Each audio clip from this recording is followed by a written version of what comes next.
Alors, ce matin, je ne vais pas prendre beaucoup de temps. Je voudrais juste apporter juste un message court qui va nous aider justement à, à fêter, à continuer cette fête et même, pourquoi pas, à donner la joie aux autres de pouvoir savoir que la vie est belle, la vie est bonne. La vie est merveilleuse. Nous devons la célébrer. Alléluia. Et si Jésus est venu, c'est justement pour que nous ayons la vie. Et c'est pour cela que nous devons aussi répandre cette vie comme un parfum autour de nous, cette joie. Si nous avons l'occasion d'offrir des cadeaux, offrons-les.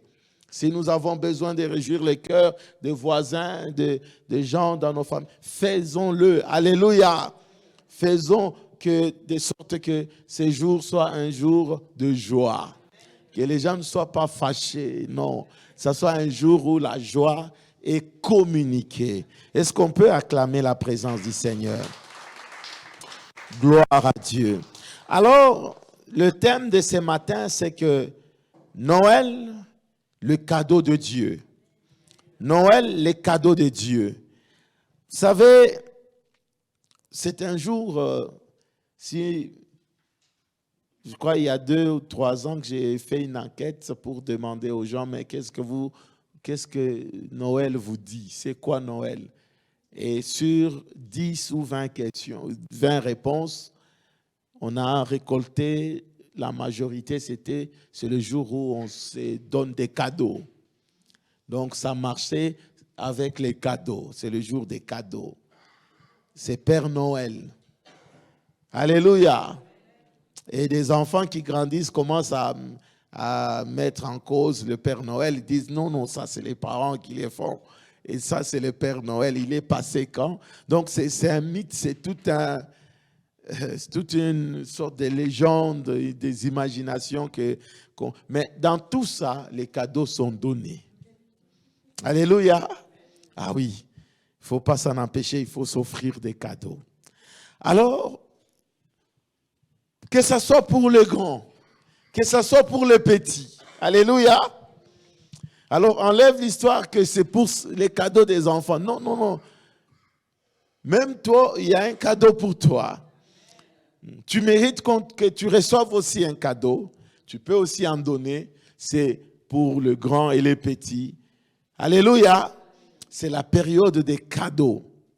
Mais pour Dieu, dis un peu pour Dieu, Noël, c'est aussi l'occasion qu'il nous a offert un cadeau.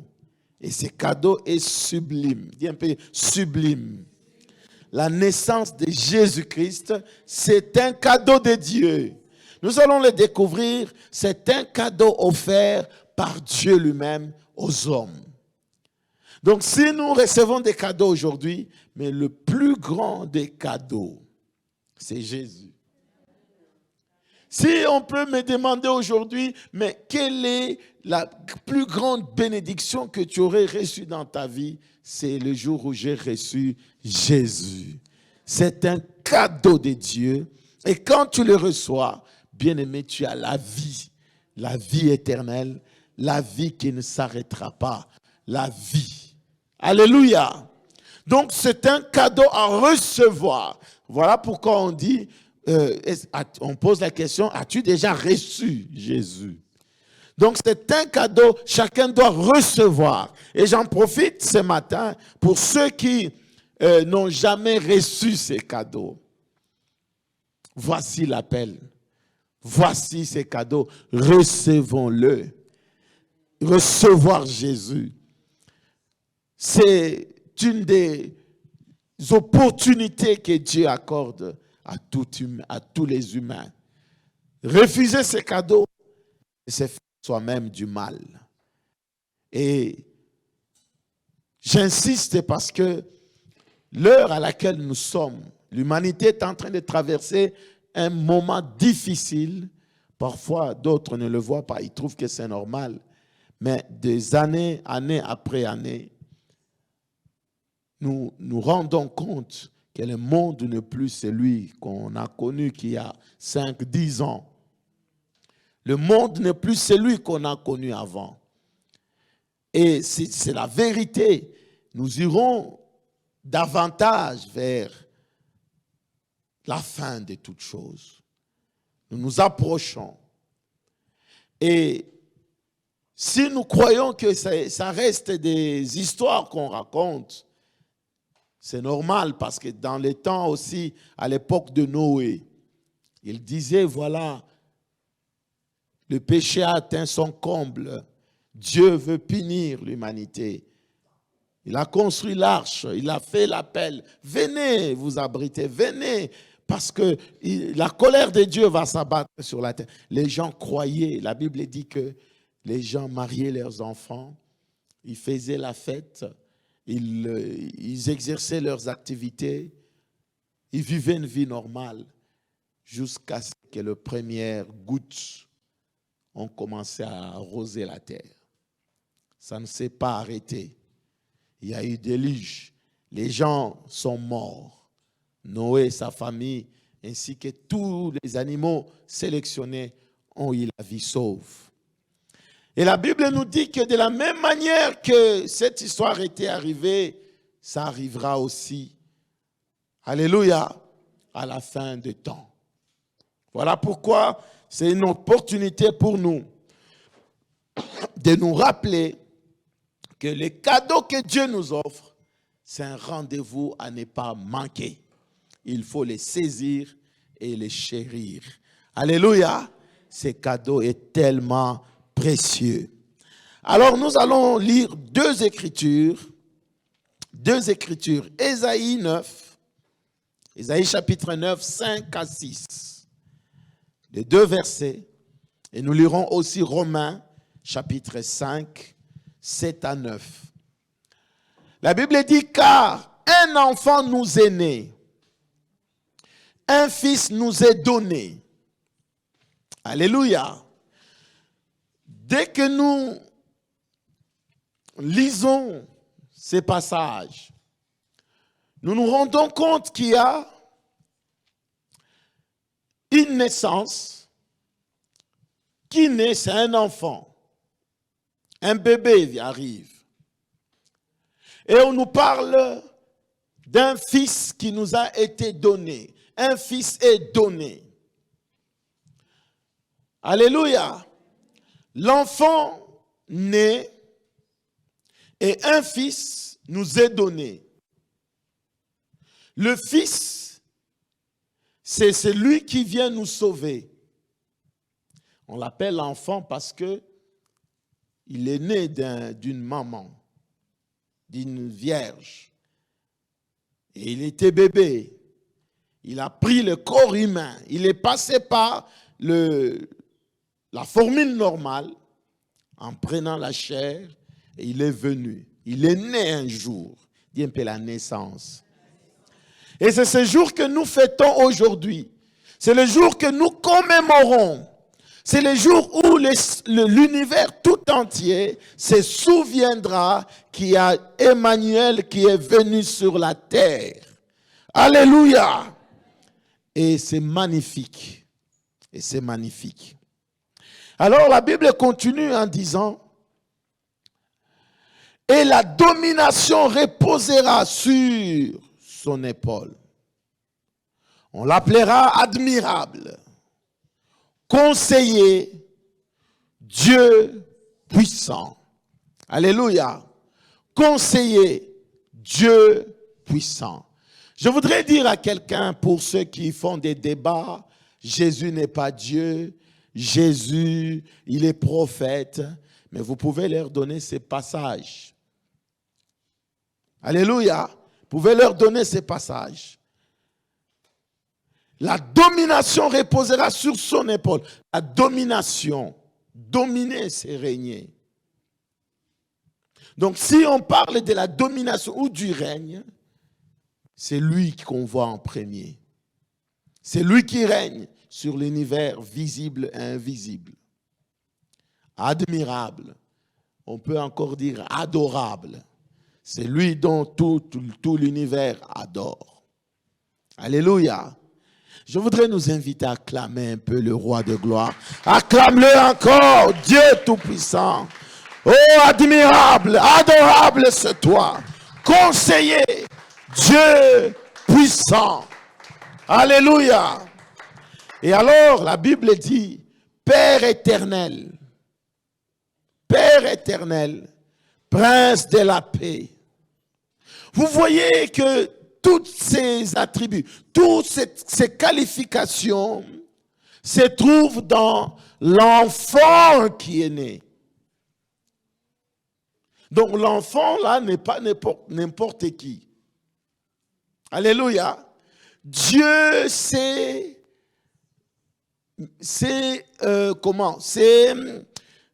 projeté, comment je vais expliquer, vous m'avez perturbé. Alors, Dieu s'est fondu dans un corps, avec une mission de venir nous rencontrer. Alors, je prends un exemple et je le prends si souvent. Vous assistez aux insectes qui sont bien organisés, c'est les fourmis. Quand vous regardez les fourmis marchent entre eux, ils s'organisent, ils bâtissent. Et vous ne savez pas ce qu'ils se disent parmi ces fourmis-là. Vous ne voyez pas. Mais vous allez voir, ils bâtissent, ils font des choses. Et vous vous rendez compte que s'ils sont organisés, il y a un chef de file qui donne des ordres, qui donne des directives. Alors, si vous remarquez que le chef de file est en train d'aller peut-être dans un petit trou, dans un ravin, et ils vont tous se perdre, comment arriver à leur parler?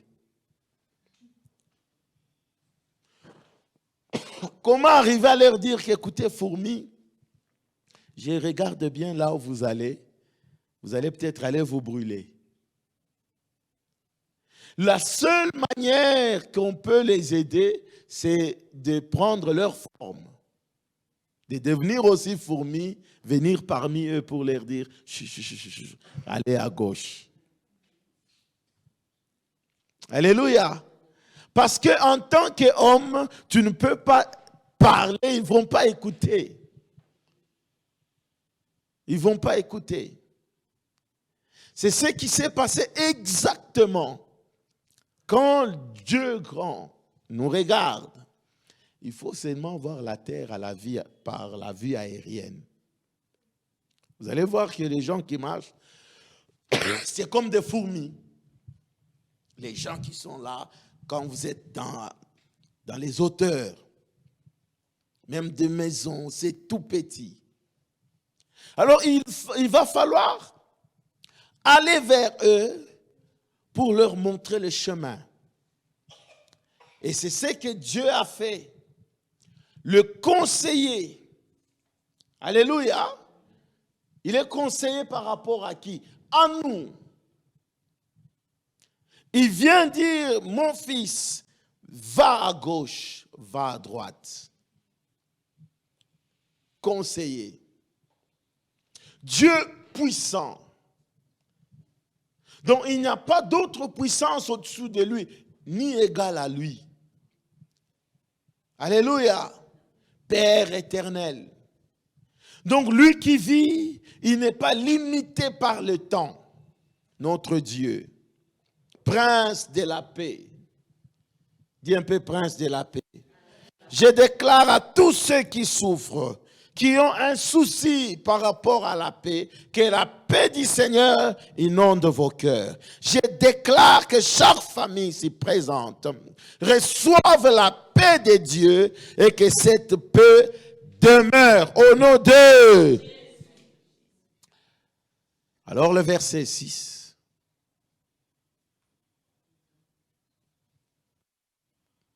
Il dit, donnez à l'empire de l'accroissement et une paix sans fin au trône de David et à son royaume. L'affermir et le soutenir par le droit et par la justice, dès maintenant et à toujours. Voilà ce que fera les ailes de l'Éternel des armées. Donc, c'est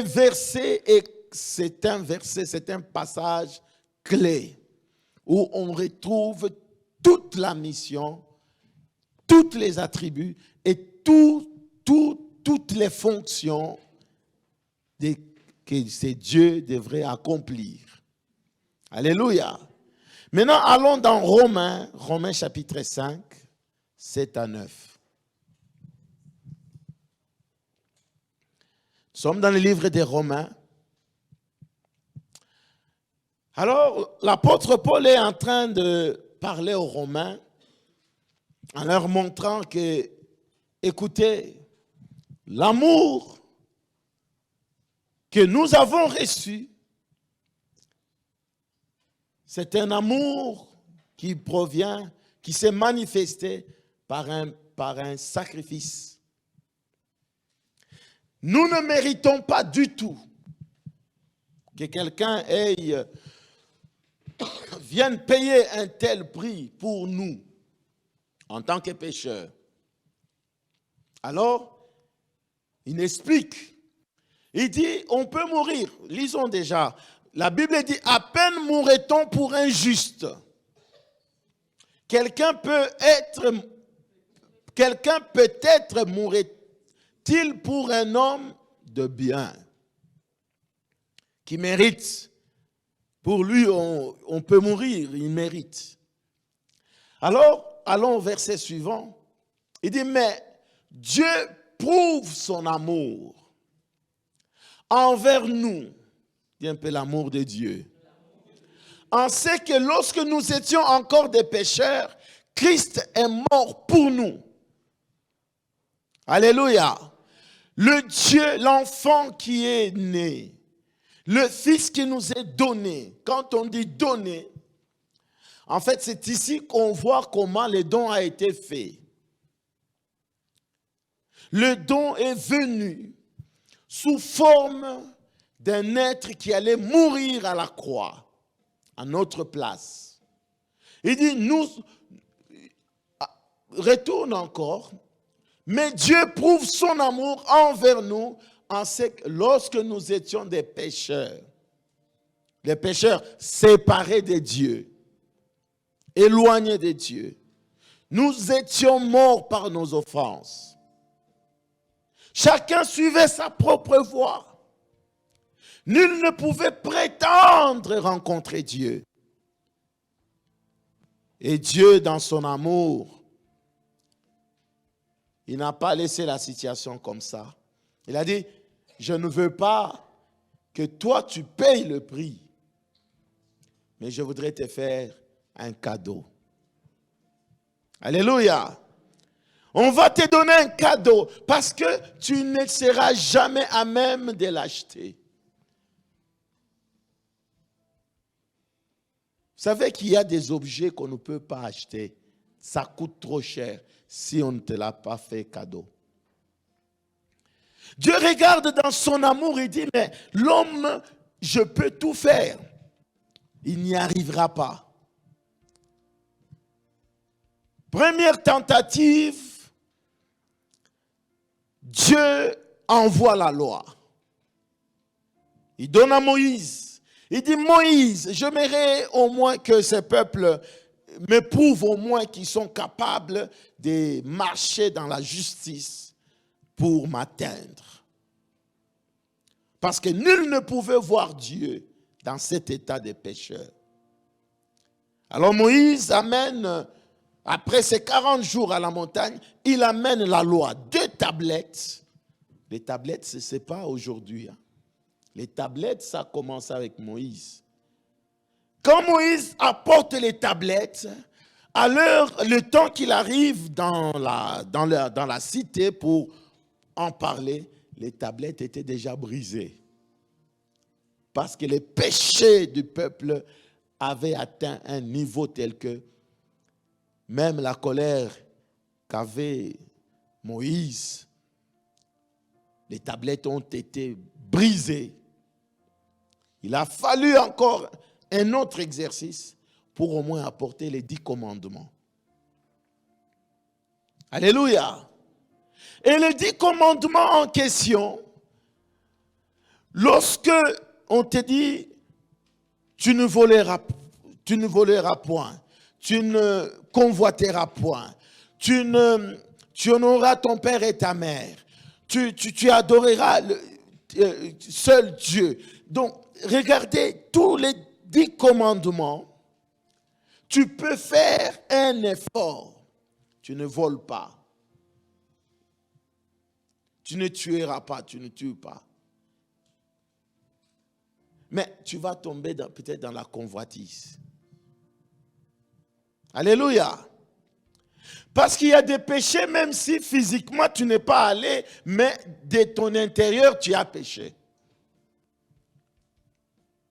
Alors, qui pouvait lever son petit doigt pour dire, oh Dieu, tous les 10, je les ai bien accomplis, je veux te voir. Cette femme qui est tombée dans l'adultère, les gens sont venus la lapider. Jésus vient, il regarde, il commence à écrire par terre. Il dit, c'est lui en qui il n'y a point de péché, qui continue à la lapider. La Bible dit que leur conscience commence à leur juger. L'autre pensée dit que mais moi je suis même triple que lui, moi je suis même plus grave qu'elle, mais seulement que moi on ne m'a pas découvert. Elle a eu la malchance d'être découverte, mais d'autres sont spécialistes dans les cachotteries. Je pense qu'ils se sont dit mais ce n'est pas juste. La Bible dit quand Jésus leva la tête, il se retrouva en face de la dame et personne n'était autour. Parce que l'homme étant pécheur ne peut pas voir Dieu. Il était séparé de Dieu. Ça, c'était la première tentative. Dieu a donné, c'est pourquoi la Bible dit que la loi est venue avec Moïse. Mais la vérité et la grâce sont venues avec Jésus-Christ. Et c'est comme ça que le Seigneur, quand il est venu, c'est juste un cadeau. Dieu dit, pour que je te pardonne, tu n'as pas un prix à me payer. Parce que j'ai essayé, tu ne peux pas, tu es incapable de te sauver.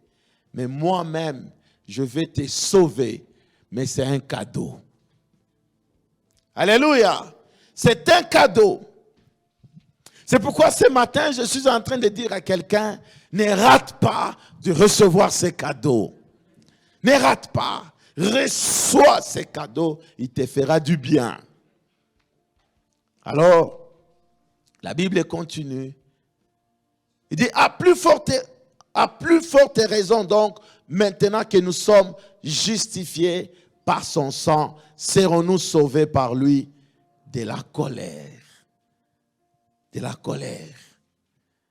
C'est pour cela que le déluge ne revient plus. Parce qu'il nous a accordé sa grâce. La grâce et la vérité est venue par Jésus. Le cadeau a été donné. Nous sommes sauvés par la grâce au moyen de la foi. Alléluia. Nous sommes sauvés par la grâce au moyen de la foi. Et quand tu viens au Seigneur, c'est ta foi qui entre en jeu. Tu veux recevoir ces cadeaux? Seule la foi est à mettre en jeu. Donc le fait que Jésus-Christ est mort à la croix prouve suffisamment de l'amour de Dieu. Jean chapitre 3, le verset 16. Dieu a tant aimé le monde qu'il a donné son Fils unique, qu'il a fait un don aux gens, qu'il a fait cadeau. Aïe, aïe, aïe, aïe, aïe, aïe, aïe. Pourquoi il a fait cadeau? Pour que nous ne puissions pas périr. Nous ne puissions pas périr.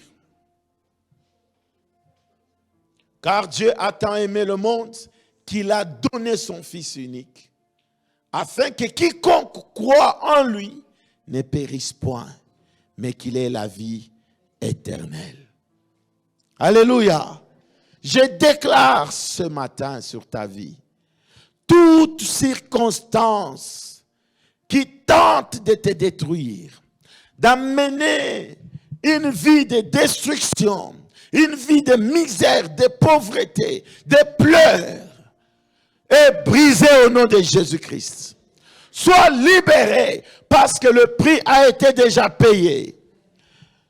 La Bible dit que c'est par ces meurtrissures que nous avons reçu la guérison. Sois guéri au nom de Jésus. Que la guérison soit une réalité ce matin dans ta vie. Alors si nous comprenons l'amour de Dieu, dis l'amour de Dieu. Ce que je viens de dire ici, c'était pour chuter à ce niveau-là.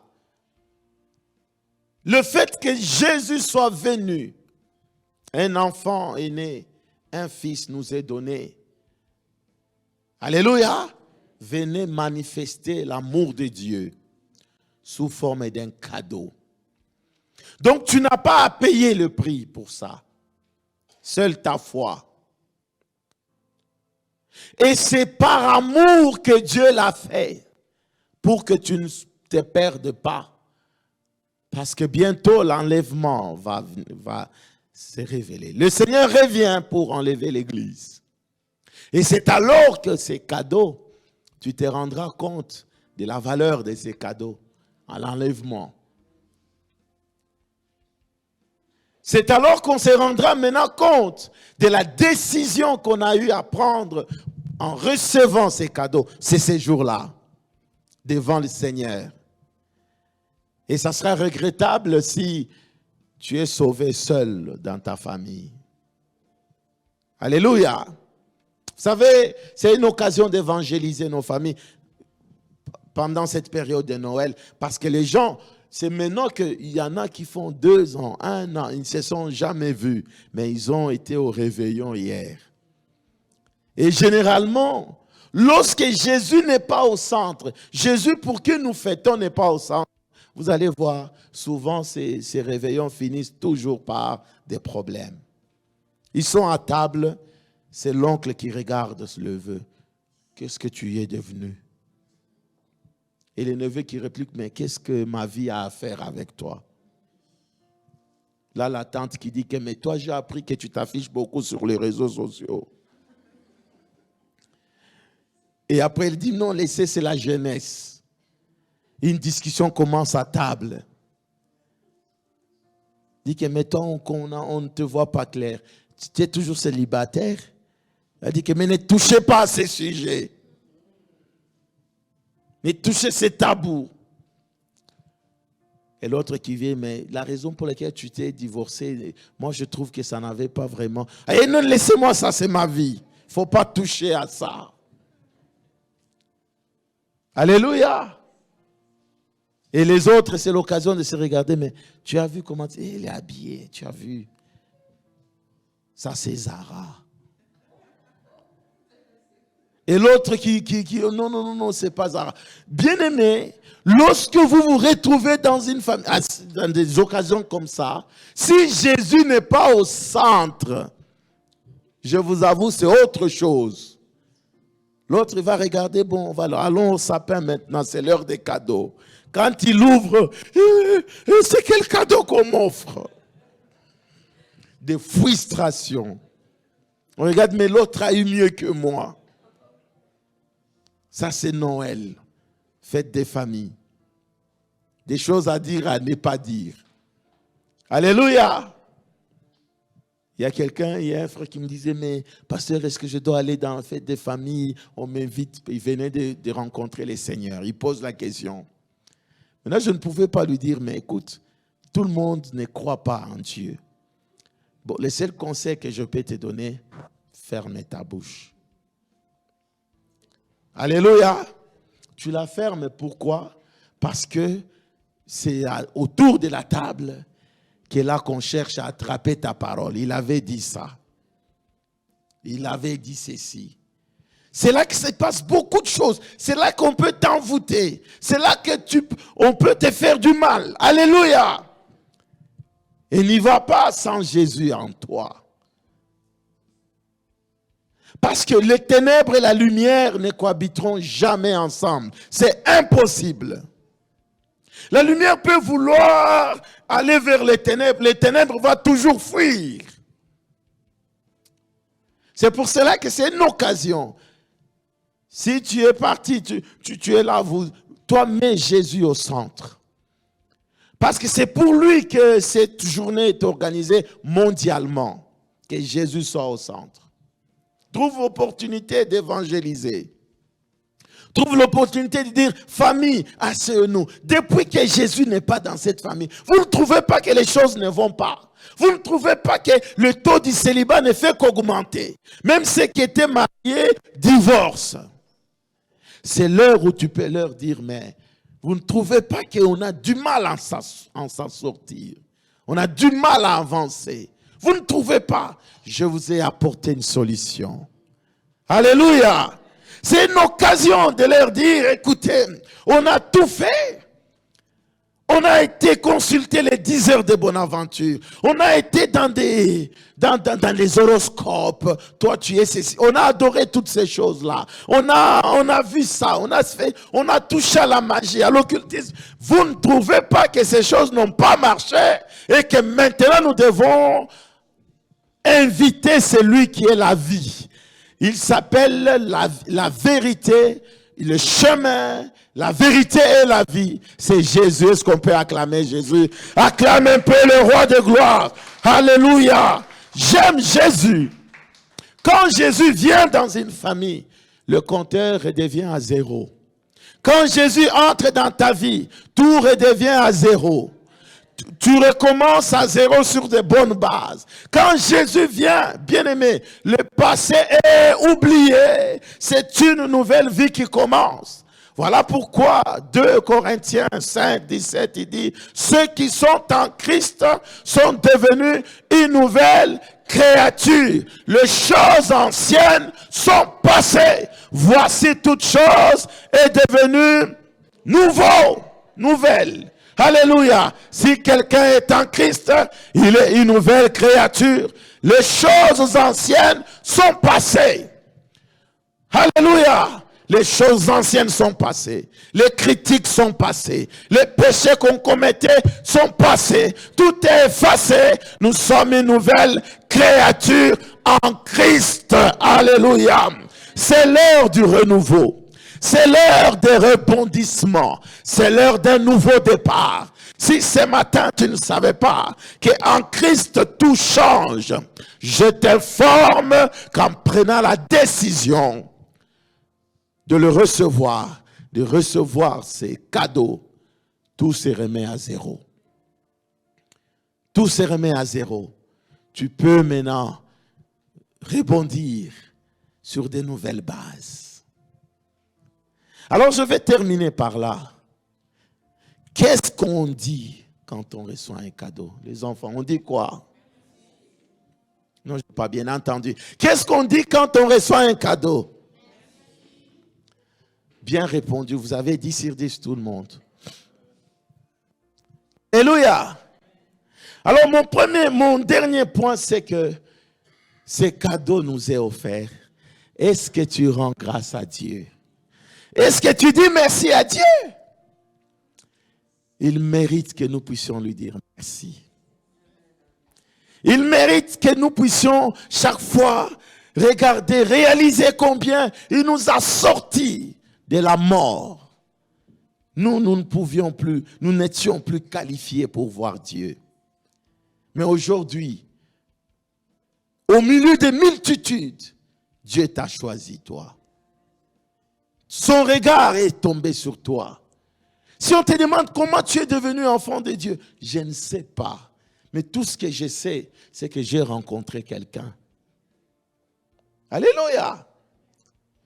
L'aveugle né, on lui pose la question, est-ce que tu es sûr, tu connais qui est-ce qui t'a...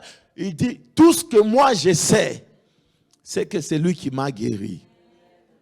Alléluia. Je voudrais que nous ayons une attitude en ces jours de Noël. Quelle attitude? Des remerciements.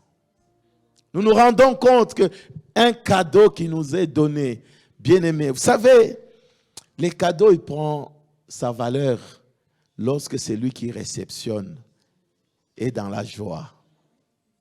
C'est pour cela que quand quelqu'un t'offre, il t'observe, il te regarde sous le visage. Alléluia. Il regarde, il t'observe sous le visage pour voir si tu es content ou pas. Mais si il réalise que après la réception, quand il a ouvert, il t'embrasse une fois. Et puis, il n'est pas satisfait. Il t'embrasse encore, il dit, c'est comme si tu savais que c'est ça que je... Oh! Et puis après, c'est un bisou. Tu sens que, waouh, j'ai mis des points. Alléluia! Mais d'autres aussi, il peut ouvrir les cadeaux. Et puis, il dit... Et puis après, il sourit. Ça va, c'est bon. Non, non, non, non, non, non, non, non, non. Non, non, non, non, non. Il a souri à la deuxième pensée. Parce que quand c'est une belle surprise, ouh, alléluia. Ce matin, le Seigneur veut que tu sois content. Qu'il sache que ce cadeau-là est important à tes yeux. Le Seigneur veut voir ton attitude de recevoir ces cadeaux. Tu les reçois avec joie en lui disant merci Seigneur. Merci Jésus de m'avoir sauvé. Merci Seigneur. Alléluia. Gloire au Seigneur. Est-ce que tu peux t'élever?